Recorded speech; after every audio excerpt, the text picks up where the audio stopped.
Hi, வாங்க இன்றைக்கி key ரைஸ்க்கு ஒரு கத்திரிக்காயும் கிழங்கு போட்டு ஒரு குருமா எப்படி பண்ணலான்னு பார்க்கலாம்.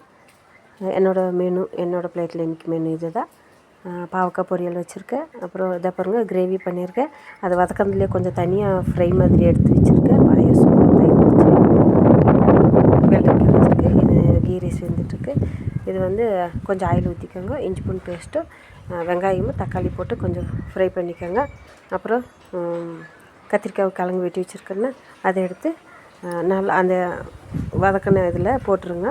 கொஞ்சம் உப்பு போட்டுக்கோங்க, கொஞ்சம் சிக்கன் மசாலா, கொஞ்சமாக வெறும் மிளகாத்தூள், அப்புறம் உப்பு, அப்புறம் கொஞ்சம் மஞ்சத்தூள் எல்லாம் போட்டு நல்லா வதக்கிட்டு, நான் வந்து வெங்காயமும் தக்காளியும் தனியாக வதக்கி எடுத்து வச்சுருக்கேன்.